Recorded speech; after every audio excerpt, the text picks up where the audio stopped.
just wanna have some fun. I don't wanna fall in love. I just wanna have some fun, yeah. I don't wanna fall in love. I just wanna have some fun.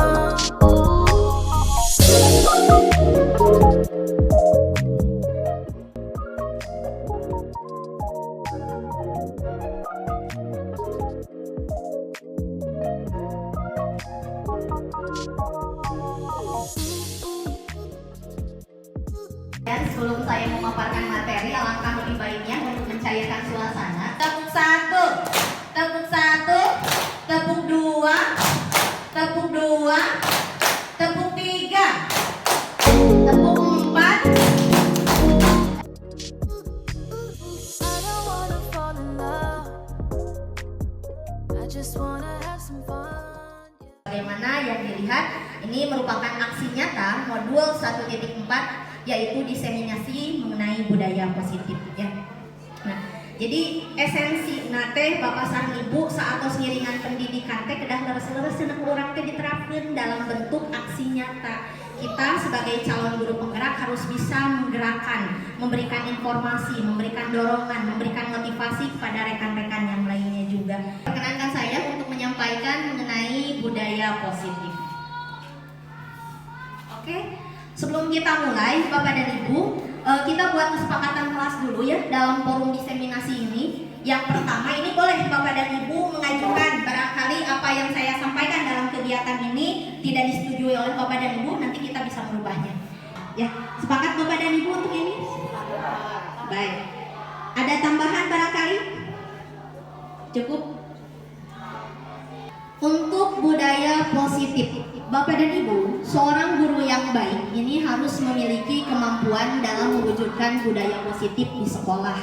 Budaya positif tersebut dapat dijalankan dengan menerapkan konsep-konsep inti seperti 1. Disiplin positif dan nilai-nilai kebajikan universal.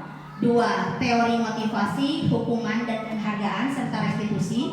Yang ketiganya keyakinan kelas. 4. Kebutuhan dasar manusia dan dunia berkualitas.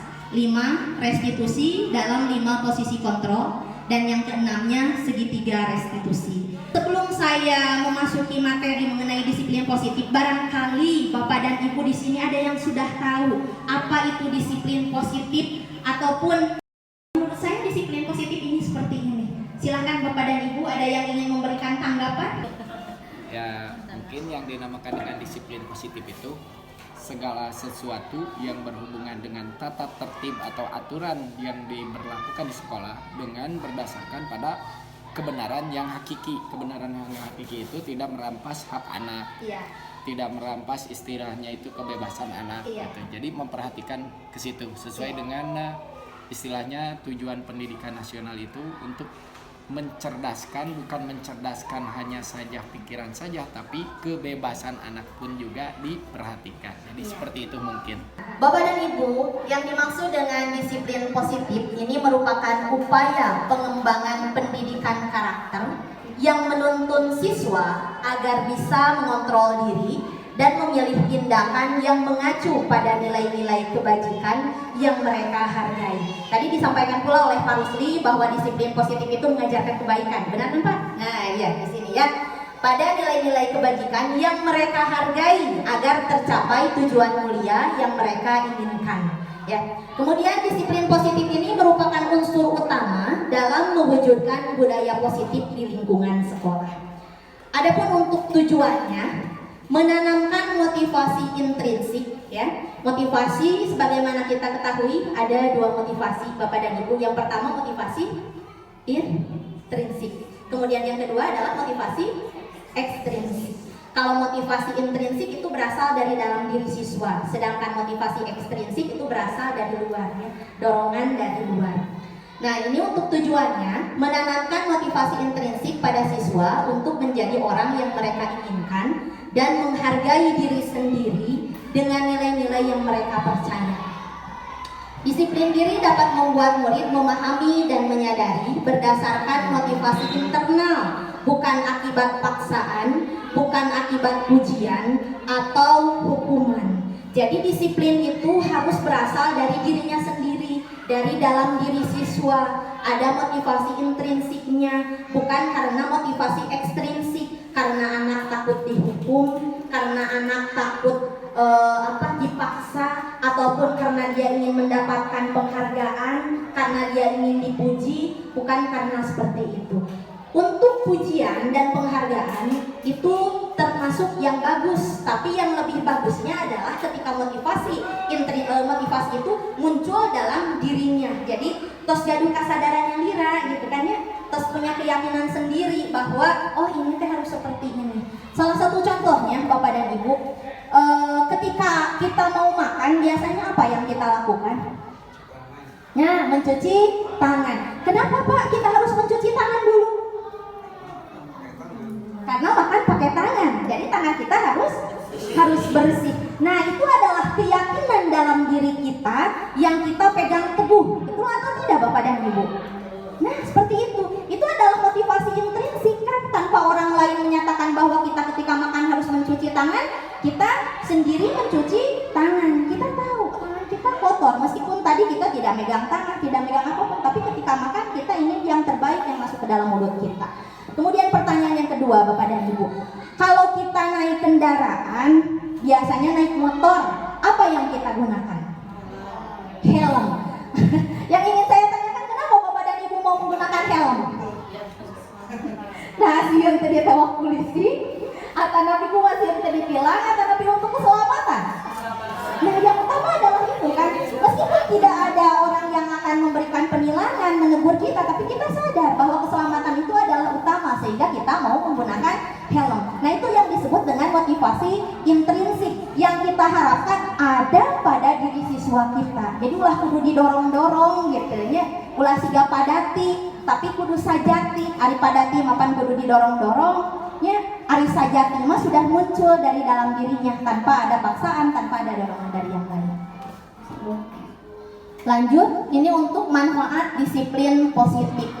Manfaat disiplin positif ini yang pertama melatih membangun kepribadian siswa yang baik. Adanya disiplin ini adalah untuk menjadikan siswa pribadi yang baik. Yang keduanya membiasakan siswa dengan hal baik yang bermanfaat. Yang ketiganya menyeimbangkan keinginan siswa antara yang satu dengan yang lainnya. Yang keempatnya menciptakan ketenangan jiwa dan pikiran siswa dengan lingkungannya. Yang kelima yaitu menciptakan lingkungan belajar yang kondusif, tertib, aman, dan nyaman. Itu untuk manfaatnya. Nah, sekarang Bapak dan Ibu, kita akan memasuki materi nilai-nilai kebajikan universal, di mana sifat-sifat manusia yang merupakan tujuan mulia yang ingin dicapai setiap individu.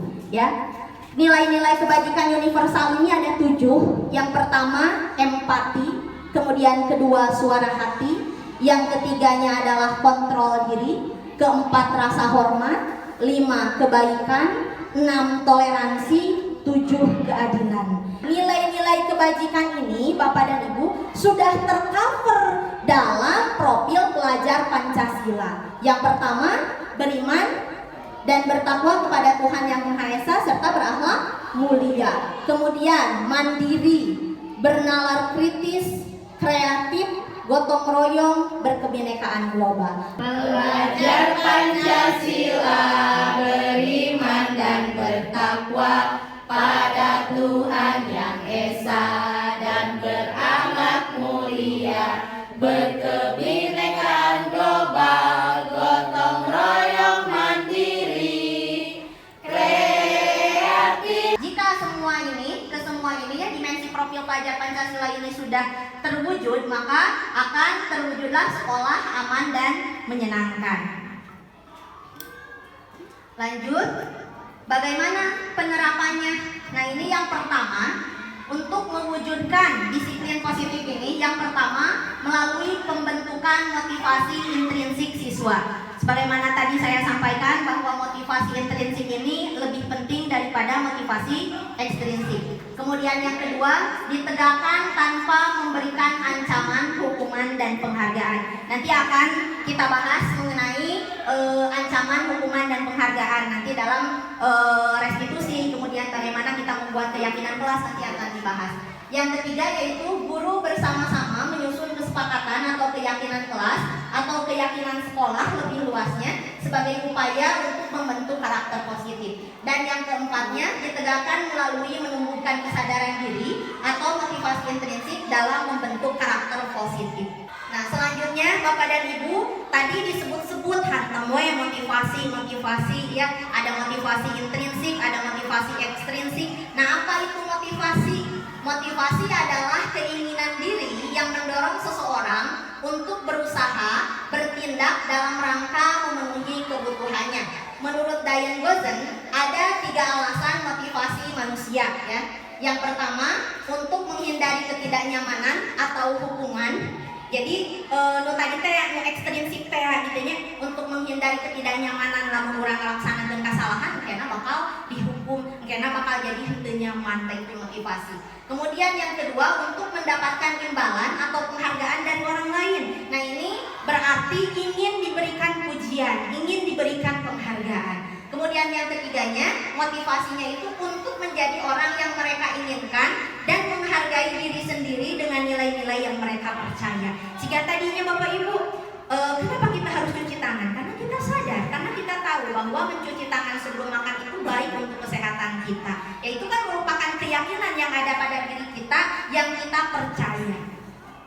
Ini ada anak-anak yang jinjit kemudian megang kupingnya. Nah, ini biasanya yang saya ketahui adalah pola-pola dalam mendisiplinkan anak di era dulu, zaman kolonial. Nah, motivasi karena hukuman bersifat negatif karena hanya efektif dalam jangka waktu pendek.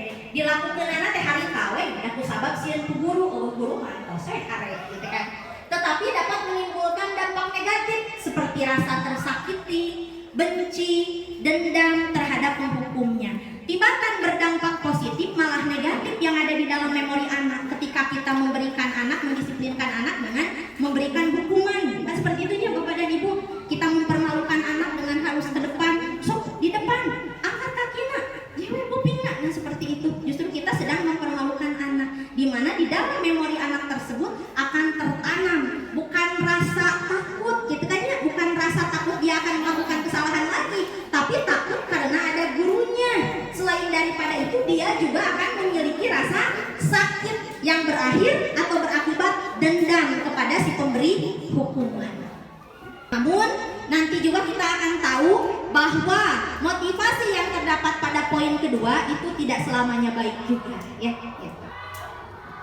Lanjut, nah untuk conclusionnya ini penutup materi mengenai disiplin positif, bahwa dalam rangka menerapkan disiplin positif di sekolah, guru hendaknya mampu merefleksikan posisi kontrolnya saat ini, bagaimana ia berproses menjadi seorang manajer. Kita ini adalah sebagai seorang manajer yang menuntun anak-anak didik kita, ya, yang menuntun peserta didik untuk menjadi mandiri, merdeka, dan bertanggung jawab. Kemudian dengan menjalankan budaya positif di sekolah, maka akan mempermudah dalam tercapainya tujuan pendidikan nasional sesuai dengan filosofi Ki Hajar Dewantara, yaitu pendidikan yang berpihak pada murid, sebagaimana tadi yang disampaikan oleh Pak Rusli, ya, sesuai dengan tujuan pendidikan nasional, keberpihakan terhadap murid, dan bersifat menuntun hidupnya atau kekuatan kodrat yang ada pada murid.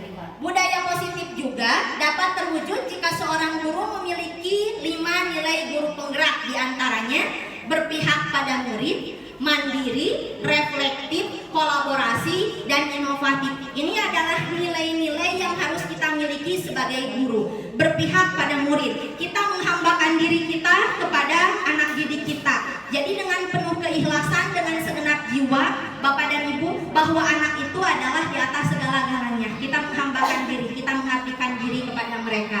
Kemudian kita memiliki jiwa yang mandiri, reflektif, jangan tidak mau dikoreksi, karena itu merupakan perbaikan untuk diri kita.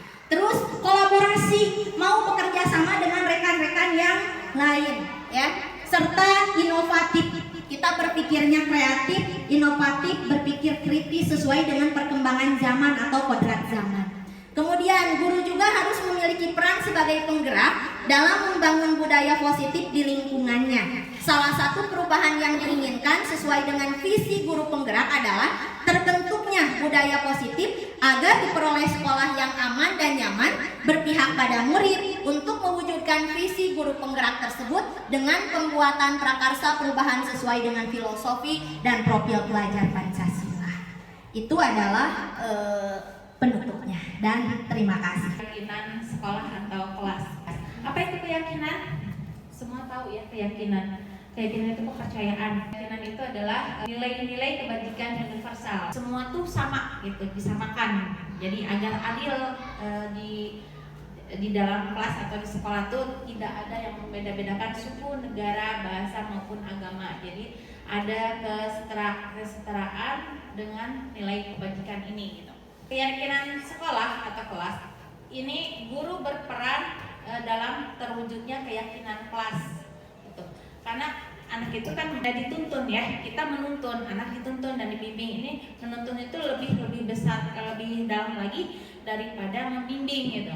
Ini tugas kita yang semakin berat lagi gitu ya untuk pendidikan di Indonesia, karena mungkin sekarang ini banyak sekali di media sosial ya, sangat miris sekali kita dengarkan ada yang sifatnya kurang baik juga anak-anak. Jadi kita berperan dalam itu untuk meyakini kelas dengan adanya kesepakatan guru dan murid. Tapi ini juga bisa fleksibel, jadi tergantung kebutuhan dari kelasnya sendiri, apakah masih bisa diteruskan ataupun bisa berganti karena berubah-ubah. Keadaan di sekolah, di kelas itu bisa berubah-ubah tergantung moodnya juga ya dan kebutuhan. Nah, keyakinan sekolah ini atau kelas ini berupa pernyataan universal, harus dipahami oleh anak. Jadi misalnya tadi motivasi internal, kan anak tidak tahu internal itu apa. Kadang-kadang motivasi diri misalnya itu kan lebih umum lagi, lebih dipahami lagi misalnya seperti itu ya. Dan harus diterapkan di lingkungan sekolah. Dan ini misalnya membuang sampah sembarangan gitu ya. Nah itu kan menjaga kebersihan di kelas misalnya ya di anak. Jadi tahu itu untuk meyakinkan dirinya bagaimana bersikap dan beraktivitas di dalam kelas. Ini pembentukan keyakinan kelas. Keyakinan kelas ini bersifat lebih abstrak dari peraturan. Kalau peraturan misalnya begini, jangan buang sampah sembarangan, itu peraturan. Jadi kalau misalnya ada pelanggaran maka akan kena sanksi, kena hukum. Biasanya gitu kalau peraturan. Nah, kalau keyakinan kelas, ini ada keyakinan bahwa membuang sampah itu hendaknya di tempat sampah gitu. Jadi ada secara halus bagaimana dia bersikap yang lebih baik. Nah, berupa pernyataan universal, kebajikan-kebajikan universal itu jadi diselipkan di situ.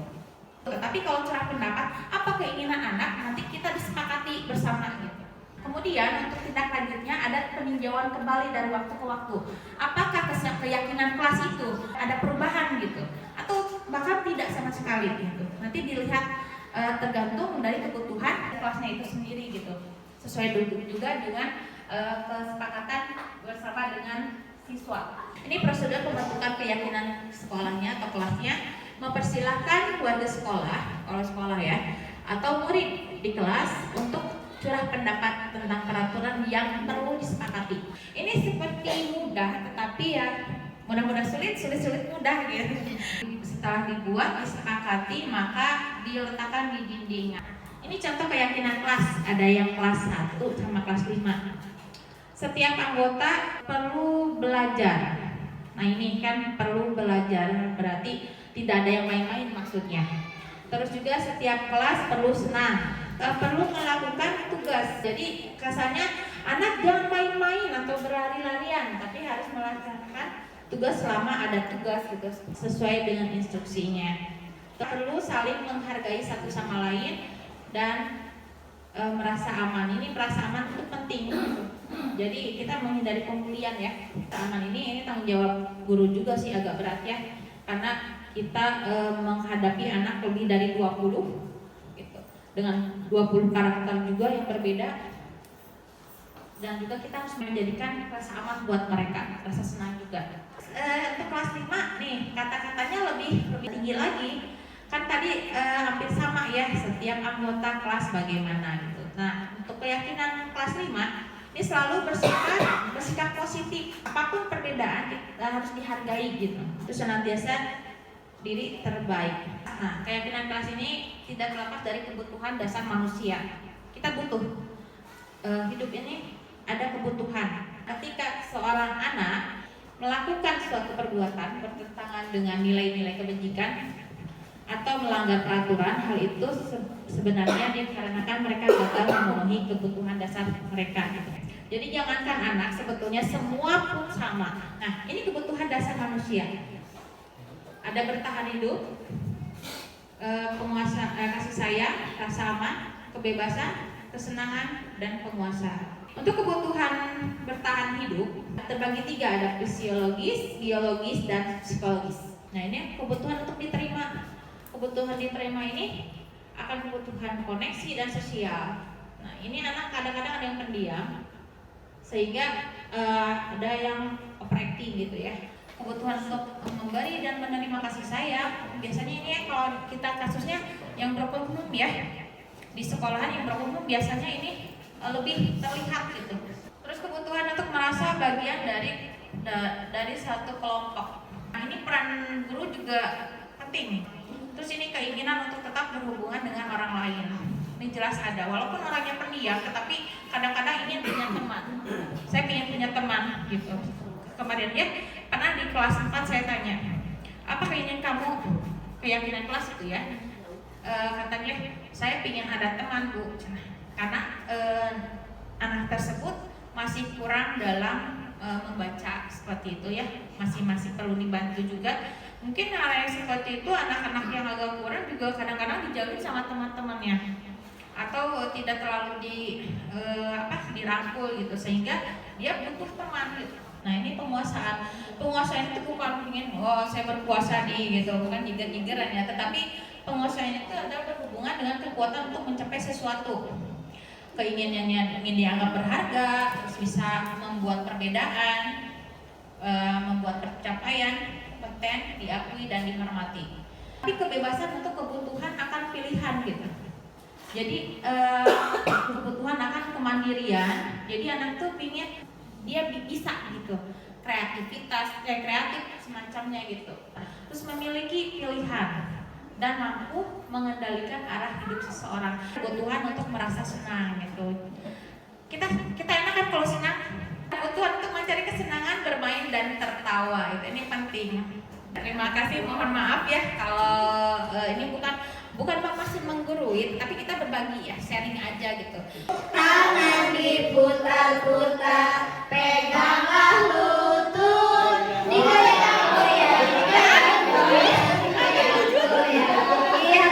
Posisi kontrol kita sebagai peserta didik. Posisi kontrol ini, menurut Dian Goshen dalam bukunya mengemukakan bahwa guru perlu meninjau kembali penerapan disiplin di dalam ruang kelas mereka selama ini. Apakah telah efektif?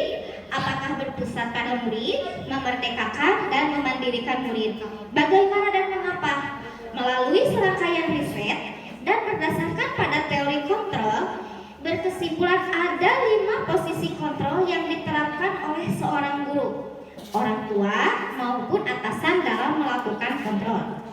Kelima posisi kontrol itu adalah yang pertama sebagai seorang penghukum, yang kedua membuat merasa bersalah, lalu sebagai teman, sebagai pemantau, dan sebagai manajer. Cik Bu Bapak, kita sebagai guru, posisi kontrol kita cik menempatkan di mana ya? Apakah kita menjadi seorang penghukum atau pembuat merasa bersalah, sebagai teman, pemantau, atau manajer? Siku, kita introspeksi diri aja ya Bu ya. Di sini kita introspeksi diri. Kita menempatkan posisi kontrol kita sebagai guru itu, upami ayam orang kali anu salah, upami ayam orang kali anu melanggar peraturan, orang sebagai naon sih di sekolah teh, di kelas teh? Nah, sebagai penghukum, pembuat merasa bersalah, atau sebagai teman? Salah satu contoh ya, ada seorang peserta didik anu kasiangan. Nah, kalau kita sebagai seorang penghukum, nada nanti suara tinggi, mana ini kebenaran wae, bari ditunjuk bari wae. Ya kita, aya gitu aya. Terus si penghukum itu nada suara nanti tinggi, mata nanti melotot, tapi mah terbiasa melotot harus ini. Halo, Parisieun. Jadi menunjuk seorang penghukum bisa menggunakan hukuman fisik maupun verbal. Ibu bapak guru hebat, kadek pisan. Nah, ayeuna mah saur ibu dulu tadi disinggungkan bahwa sekolah kita mah ayeuna mah tidak seperti zaman kolonial. Upami aya kesalahan teh saeutik dihukum. Kenapa? Tidak boleh karena dampaknya murid itu akan dendam pada kita, terus gampang emosi. Salah satu contoh, kesepakatan kelas itu. Salah satu contoh, Kesepakatan kelas mah boleh ya. Ngopi hukum. tapi itu akan berdampak negatif pada peserta didik kita loh, Bu. Iya, ayeuna orang kali kasiangan keluar di itu, entah milu asuh pelajaran, atau nanti dideteksi keluar Bu. Ya gimana orang yang selalu dihadirkan kotor loh, Bu, gitu teh. Buana gitu tetap. Bener kade ibu, tapi ininya pasti dalam ilmu kurang kali teh bakal dendam si bapak eta pernah nantukeun abi di depan kelas gitu sambil pegang kuping sambil kasihna dia eta teh Pak Bu bakal ke emut sampai akhir hayat loh. Maka itu yang harus kita hindari ya, kita sebagai penghukum. Yang kedua, membuat orang merasa bersalah. Pada posisi ini biasanya guru akan bersuara lebih lembut. Iya. Contoh nate, Neng, nah tuh teh kasiangan wae. Ibu teh izin ku kepala sekolah dan Nengna kasiangan wae. Aduh, Ibu. Itu itu akan tertanam pada diri peserta didik itu merasa bersalah tetapi tidak ada solusi untuk anjeunna teh kangge berangkat tanginas gitu. Nah, dampaknya itu murid akan merasa bersalah telah mengecewakan ibu bapak gurunya. Murid akan menjadi orang yang gagal dan tidak sanggup membahagiakan orang lain. Nah, karena kita di sininya pembuat merasa orang bersalah, nah atuh emang itu teh kita teh bahasa teh anu lembut. Ada teh itu beberapa kan jika dari seorang penghukum, tetapi dampaknya itu siswa itu akan terus-terusan merasa bersalah tanpa ada solusinya. Yang ketiga, menjadi teman. Ini banyak sekali contohnya ya, kita menjadi teman. Ngarih diterima budak, ngarih budak menurut urang, urang tarik jadi babaturan awe. Banyak sekali itu kejadian. Nada suara ramah, akrab, coba dari ngocor mah jeung budak. Itu sering kita terjadi ya, kita bercanda, bahasa tubuh nanti merapat pada murid, mata, senyum, dan jenaka. Namun, kalau kita memposisikan diri kita sebagai seorang teman kepada peserta didik kita, dampaknya itu murid emang akan merasa senang ya, Bir? Senang, ulang teh mesti nyaman, sudah di bageran si bapak, si bapak mah, dan jika baturan kami mau nyerekan, seperti itu ya. Hanya saja ada sisi negatifnya di sini, jangan siswa teh ketergantungan ke urang. Upami urang guru olahraga bagurin, kita sebagai teman mau ngopi kak guru kelasna gitu, jangan siswa itu akan ketergantungan kepada orang anu ku anjeunna disebut anjeunna teh teman gitu, posisi urang teh sebagai teman gitu. Itu adalah dampak negatifnya. Terus upami aya masalah teh wios we da guru eta mah bakal mangmenangkeun urang gitu. Posisi yang keempat itu adalah posisi pemantau. Nada suara datar, bahasa tubuh yang formal. Upami pamantau mah aya nu kasiangan, nah hampir kasiangan apalagi konsekuensina kasih kitu untuk peporongos seperti seorang penghukum atau itu digalirihan seperti seorang teman. Tetapi dampaknya teh murid emang memahami konsekuensi yang akan mereka terima atau yang harus dijalani, tetapi tidak ada tidak ada solusinya gitu. Murid tidak ada perubahan. Orang kali teh upamanya orang hanya memposisikan diri orang sebagai seorang pemantau. Kelima, kita memposisikan diri sebagai seorang manajer. Nada suara tulus, bahasa tubuh tidak kaku, mendekat ke murid. Ini Bu yang kita harapkan. Posisi orang sebagai guru teh yaitu sebagai seorang manajer, ulang sebagai seorang pembuku, pembuat merasa bersalah, teman, pemantau. Kita teh harus menjadi seorang manajer. Nah, pada posisi ini, maka suara guru sebaiknya tulus, tidak perlu marah, tekeng poporomos, ibu upami ayam orang kali lepat teh, tidak perlu meninggikan suara, apalagi menunjuk-nunjuk jari ke murid, karena dampaknya naon tadi teh murid akan punya rasa dendam, atau nanti murid teh bakal emosian oke dan ninggali guruna oke gitu. Kan ari guru teh digunggu jeung ditiru, upami guruna poporomos nunjuk-nunjuk pasti kurang kalihna oke moal tebih ti kitu. Apa itu restitusi? Restitusi adalah proses menciptakan kondisi bagi murid untuk memperbaiki kesalahan mereka sehingga mereka bisa kembali pada kelompok mereka dengan karakter yang lebih kuat. Nah, restitusi di sini bukan menebus kesalahan ya Bu Ana ya. Restitusi teh sanes menebus kesalahan, bukan juga hukuman, tetapi di mana proses seorang peserta didik dan guru meluruskan masalahnya, mengganti itu ya. Restitusi juga merupakan proses kolaboratif yang mengajarkan murid untuk mencari solusi untuk masalah mereka dan membantu murid berpikir tentang orang seperti apa yang mereka ingin menjadi atau tujuannya itu apa dan bagaimana mereka harus memperlakukan orang lain. Nah, kita lihat ya, di sini ada segitiga restitusi. Yang pertama, dari permasalahan itu, yang pertama kita akan menstabilkan identitas. Yang kedua, memvalidasi kebutuhan. Yang keempat, menanyakan keyakinan. Nah, yang pertama adalah menstabilkan identitas. Salah satu contoh, imah contoh real. Di abdi teh, aya orang kali anu kasiangan buana di kelas teh bobo di kelas orang kali eta teh.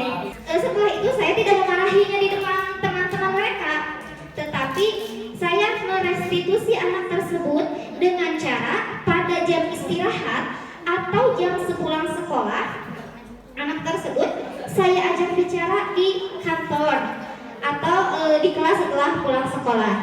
Nah, yang pertama untuk merestitusi itu menstabilkan identitas untuk membuat murid yang merasa gagal karena berbuat salah menjadi positif terhadap dirinya. Jadi cara nate kieu Bu Ana. Contoh nate, ajib terang ke ku ibu ajib dipanggil ke kantor. Orang kali kawalan. Terang Bu, tadi abdi bobo di kelas. Nah, untuk merestitusinya menstabilkan identitas, kita bisa berbicara pada anak tersebut. Semua orang pasti mempunyai kesalahan ya Bu ya. Tidak ada manusia yang sempurna. Nah, kenapa yang kedua itu validasi tindakan yang salah, membantu murid mengenali basic atau kebutuhan yang ingin dipenuhinya ketika melakukan kesalahan. Yang pertama power atau penguasaan. Ibu barangkali bisa bersimpang tentang penguasaan. Barangkali eta teh hayang jadi jagger. Barangkali eta teh hayang jadi nomor 1. Itu adalah penguasaan. Yang kedua, freedom atau kebebasan. Barangkali teh hayang bebas we ngalakukeun kumaha-kumaha teh tanpa disadari ku anjeunna teh melakukan kesalahan. Kemudian love and belonging atau diterima urang teh hayang ditarima yeuh ku babaturan eta teh urang teh kersawa disuruh-suruh. Nah, itu teh adalah suatu kebutuhan dasar peserta didik, kurangnya diterima. Terus kesenangan, survival atau bertahan hidup. Contoh kesalahan kangge bertahan hidup teh misalkan ieu mah Bu, ada peserta didik kita yang mencuri. Aya wae pasti di tiap sekolah pasti akan ada anak yang memiliki perbuatan itu. Jadi kebutuhan hidupnya apa itu? Untuk bertahan hidup. Dan orang ditelusuri teh nah bet mau tadi abis tadi kekolam ke mama. Nah bet nyanak acis meta da abis nalapa. Itu teh adalah kebutuhan untuk bertahan hidup. Yang terakhir menanyakan keyakinan kelas. Nah Bu diteruskeun ka urang kali eta teh. Kunaon atuh tadi bet bobo di kelas? Abina cenah Bu bobo ngomong teuing. Nah bet ngomong teuing. Da main game, main ML, main FF. Kita bisa bicarakan kepada peserta didik. Ibu oke sami resep TikTokan, ibu oke sami resep main Facebook, tetapi dengan batas kewajaran kita. Nah, kita tanyakan keyakinan kelas apa yang sudah kamu langgar. Keyakinan mate naon? Tidak boleh tidur di kelas aya gitu. Ayat murid melihat kesalahannya dihubungkan dengan nilai-nilai kebajikan yang diyakini dasar manusia berinteraksi dengan orang lain. Tah atuh kumaha kena supaya teu di kelas? Gimana solusinya? Cenah kamulan kali teh. Solusina teh naon? Tidak boleh tidur terlalu malam. Nah, dengan restitusi itu insya Allah orang kali teh moal dewen, orang kali moal dendam ke urang. Da upami ku abi langsung ditegur di dalam kelas. Nah, abet peureum di kelas, batur eueur diajar ieu kalau peureum di kelas, insya Allah orang kali bakal isine. Insya Allah orang kali bakal dendam ke urang. Komo deui jeung dihukumna eta orang kali ibu teh gini. Gara-gara peureum di kelas didenda 2.000. Oh sakayana denda di dieu. Tidak boleh itu teh ya. Tidak boleh denda gitu. Jangan harus begitu. Kita mah upami orang kali teu piket ye. Berarti kita ganti dengan hari selanjutnya. Ya tuh hari ini tidak piket berarti digentos dengan besok. Orang kali itu piket deui we tanya. Berarti dua dinternya eta teh 2 dinter teu piket. Piket deui. Dari situ anak akan berpikir. Yang tadi adalah motivasi tina diri orang soalnya urang teh bakal mikir, urang teh bari terus-terusan kudu wae piket. Ayeuna teu piket cara digentosan anjing. Terus teu piket deui cara digentosan di 2 dinten. Dengan itu orang kali akan berpikir bahwa yang saya lakukan itu adalah salah.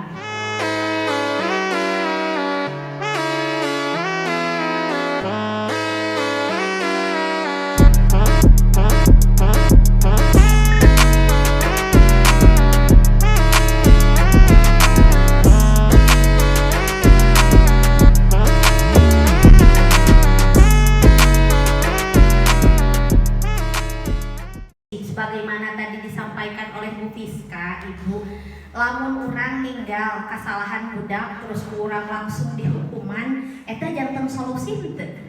Tidak jadi solusi. Kenapa? Karena kita tidak tahu alasan dibalik kesalahan yang dilakukan oleh anak itu apa.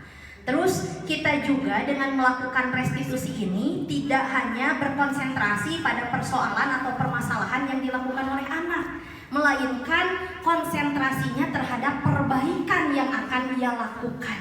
Gitu Bapak dan Ibu ya, dalam melakukan proses restitusi. Dari ketiga pemaparan tadi, mungkin gitu ya dari Bapak Ibu semuanya ada yang mau ditanyakan atau ada yang belum paham atau ingin mempertegas lagi gitu ya, atau ada masalah-masalah di kelas yang mungkin mau ditanyakan lah gitu ya, boleh bisa langsung gitu ya kepada 3 narasumber. Baik Ibu Oci, langsung saya. Ini sangat menarik sekali ya mendengarkan pematerian seperti ini. Kebetulan saya sebelum megang di kelas 2, saya berkeliling dulu tuh dari kelas 1 sampai ke kelas 5. Yang belum pernah saya duduk itu kelas 6. Nah, yang saya rasakan ya budaya positif itu mungkin kalau untuk di kelas 4-5 tuh bisa ya Bu ya. yang saya rasakan ya Bapak Ibu. Tapi kalau untuk di kelas bawah ya Bu ya, kayak misalkan tadi, kayak misalkan mencuri uang dan sebagainya, tidak piket, tidak boleh dengan didenda dan sebagainya. Sedangkan kan kalau di kelas 1, di kelas 2 tuh jangankan untuk memberikan keyakinan gitu ya, kadang kita berbicara saja tidak didengarkan gitu ya, karena mereka anak masih punya asik dengan dunianya gitu. Nah yang saya ingin tanyakan kayak misalkan seperti ini, hal sederhana yang saya bingung, kalau misalkan piket bisa ganti dengan piket berikutnya, tapi kalau misalkan naik meja, berdiri di atas kursi, diganti dengan apa? Sedangkan yang paling mudah gitu istilahnya untuk kelas bawah itu justru malah kayak tadi, yang naik meja harus bayar 1.000 misalkan gitu, hal yang paling mudahnya. Jadi yang ingin saya tanyakan dari ibu-ibu pemateri itu, bagaimana caranya menerapkan hal-hal positif yang tadi, kemudian sesuai dengan kebutuhan anaknya, yaitu untuk anak-anak di kelas bawah gitu. Apabila punishment-nya itu tidak boleh misalkan berupa pembayaran gitu. Dengan punishment apa supaya anak itu supaya bisa jera, dan bagaimana cara kita memberitahu ke mereka gitu agar mereka tuh bisa mendengarkan gitu. Kan ibarat kata kalau di kelas bawah mah ya Bu Pak, diam gitu ya. Mungkin diamnya itu semenit. Semenit kemudian udah kayak kapal pecah lagi gitu. Itu mungkin, terima kasih. Mohon maaf apabila ada kata-kata yang kurang berkenan. Ini mungkin kita sharing aja ya Bu ya. Mungkin pengetahuan saya istilahnya itu belum istilahnya mencapai gitu ya pada titik-titik tertentu yang di istilahnya yang standar gitu ya. Seperti di kelas atau istilahnya di dunia sekolah suka ada istilahnya itu berantem segala macam. Yang istilahnya itu sampai menggunakan fisik, bukan hanya fisik, justru yang di rumah juga terbawa sampai wah area omong aya aturan kolot entah apalan dosa apa bawa siapa anu solusi yang tepat untuk istilahnya itu apa namanya, mencari solusi yang terbaik gitu ya. Semuanya juga baik, tapi yang terbaik agar peserta didik tersebut itu jadi istilahnya itu jadi tertanam sendirilah istilahnya kesadaran serta menghargai istilahnya lawan ataupun kawan gitu ya. Maksudnya lawan itu lawan jenis seperti perempuan laki, kalau kawan berarti ya sejenis. Nah bagaimana gitu ya metode yang tepat atau solusi yang terbaik agar istilahnya itu di kelas tersebut seperti ada yang berantem tersebut, jadi istilahnya itu kan kebanyakan, maaf ya, kebanyakan yang berantem itu malah dimarahin. Kebanyakan. Tidak menutup kemungkinan ya. Di lingkungan kita aja seperti itu. Nah, yang terbaiknya bagaimana solusi yang terbaik untuk hal itu? Mohon maaf ya, ini mah jadi supaya mewakili untuk yang lain, untuk introspeksi ke depan gitu ya. Bagaimana cara mengatasi hal-hal yang seperti itu yang ada di lapangan gitu. Terima kasih. Nah untuk tadi, bagaimana cara kita melakukan punishment ya? Sebetulnya sebelum kita mengacu pada restitusi, tadi sudah disampaikan mengenai keyakinan kelas. Sebelum kita mengatasi persoalan, karena restitusi ini adalah bagian dari bagaimana cara kita mengatasi persoalan yang dilakukan oleh peserta didik, gitu kan? Kita sudah kita berusaha untuk mewujudkan disiplin kelas di sekolah kita. Kemudian setelah kita ingin punya tujuan seperti itu, maka disusunlah strategi-strategi atau rancangan-rancangan dengan adanya keyakinan kelas dan kesepakatan kelas. Kita kan punya, ya. Tadi motivasi itu kan harus munculnya dari dalam dirinya, bukan dari luar. Kita bisa saja menerapkan seperti tadi yang disampaikan oleh Bu Oci. Kumaha sih atuh dah hese nyuruh kabudak leutik mah. Awas kamu kalau naik meja maka akan ibu denda 1.000. Nah, itu termasuk cara kita dalam mendisiplinkan anak-anak didik kita. Tapi perlu kita ingat juga kalau motivasi seperti itu intrinsik atau ekstrinsik. Nah, ekstrinsik berarti berasal dari orang lain. Nah, cara kita Bapak dan Ibu untuk menerapkan punishment itu adalah memberikan keyakinan, menumbuhkan keyakinan kepada anak didik kita bahwa hal yang ia lakukan adalah buruk. Gitu kan? Itu saja. Tanamkan dulu keyakinan kelasnya, tanamkan dulu keyakinan dirinya agar motivasi intrinsik dalam dirinya bisa muncul. Jadi tanpa ada motivasi yang sifatnya berasal dari luar atau ekstrinsik. Sieun ku iming-iming, sieun ku hukuman, sieun ku denda, ya. Ataupun dia tidak melakukan naik ke atas meja, melakukan pelanggaran itu karena ingin dipuji oleh guru, karena diberikan bintang. Ayeuna bayangkeun, ketika dia mengharapkan penghargaan, diberikan bintang, diberikan hadiah, kemudian orang yang memberikan motivasinya tidak ada, apakah perbuatan itu akan tetap dilakukan? Saya rasa tidak. Karena yang dia inginkan adalah penghargaan, hadiah, dan pujian. Makanya yang harus kita lakukan adalah menumbuhkan motivasi itu, menanamkan dalam diri anak kita bahwa hal yang ia lakukan adalah buruk atau salah. Jadi kalau saya lihat restitusi ini sebagai pendisiplinan terbaik. iya, kalau di pengadilan tuh diinterogasi gitu ya, secara interogasi, tetapi dengan menyadarkan anak sendiri gitu. Jadi tidak menghakimi sebetulnya kan, kalau itu mah di interogasi mah di pengadilan seperti itu. Tetapi ini agar kesadaran itu timbul pada anak diri sendiri gitu. Nah, seandainya ada dua orang ya, biasanya dua orang yang berantem, itu bisa Anda panggil satu-satu gitu, tapi tidak sekaligus. Nah, nanti kita restitusi. Jadi ditanyakan dulu penguatan dulu Validasi tindakan yang salah. Ya, validasi tindakan yang salah, terus juga tentang keyakinan kelasnya juga gitu di situ.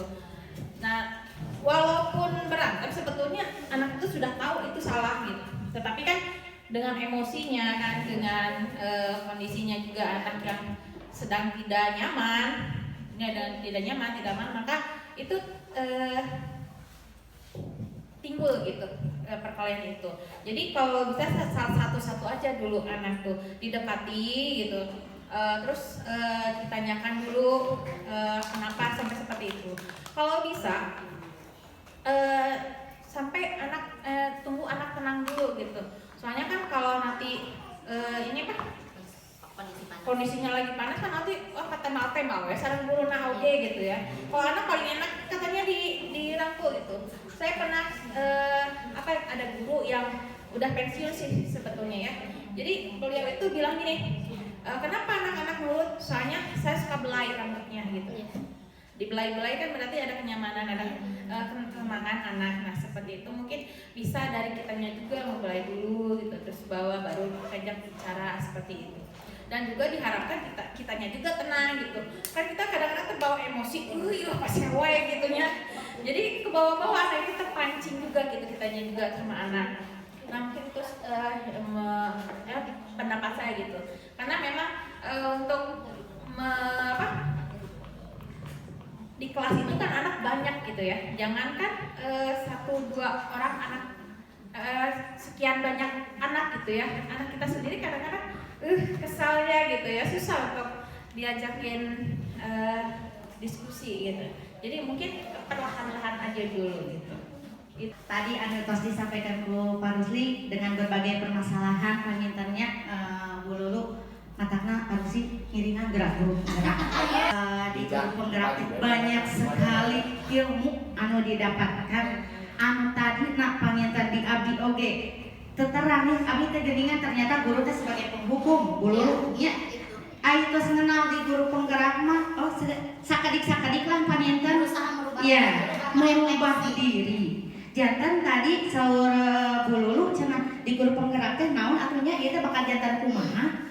Anu utami nama panginten di guru penggerak teh eta teh ilmu anu tong hoyong heula kanggo anu sanes pangintennya kanggo urang pribadi panginten. Tah didinya peran guru penggerak teh eta panginten sebagai pemimpin pembelajaran panginten urang teh supaya budak nyaman heula we kanggo urang panginten. Teras upami atos tiasa kitu panginten urang teh kana jantan kanggo guru anu sanes nya tah eta kanggo guru anu sanes tiasa ngabantos tah tinu sapertos ayeuna aya permasalahan panginten aya anu tos terang mah panginten ilmu nanya tiasa dibagikeun. Teras panginten anu salajengna merenang dina guru penggerak teh kanggo kepemimpinan pangintennya tah urang panginten anu kumaha panginten tah eta jantan ulah kieu nya cenah naonnya ngiruan guru penggerak. Tapi anu ku abi atas dialami mah ilmu-ilmu mah. Tapi abi oge teu acan ieu teh kaluan mah. Terus abi teh kanggo diri abi heula we kitu nya. Atana abi tiasa ngabantos kami sanes panginten guru tiasa lah abi oge meureunnan. Aya permasalahan sapertos tadi segitiga restitusi teh sapertos kieu pangintennya tiasa urang teh kana menstabilkan identitas murang kali teh naon ieu digali heula. Tah kumaha carana manggalina? Da ayeuna walaupun ku urang memang diwatosan kieu-kieu teu can kaalaman banyak urang tos ieu mah paham panginten.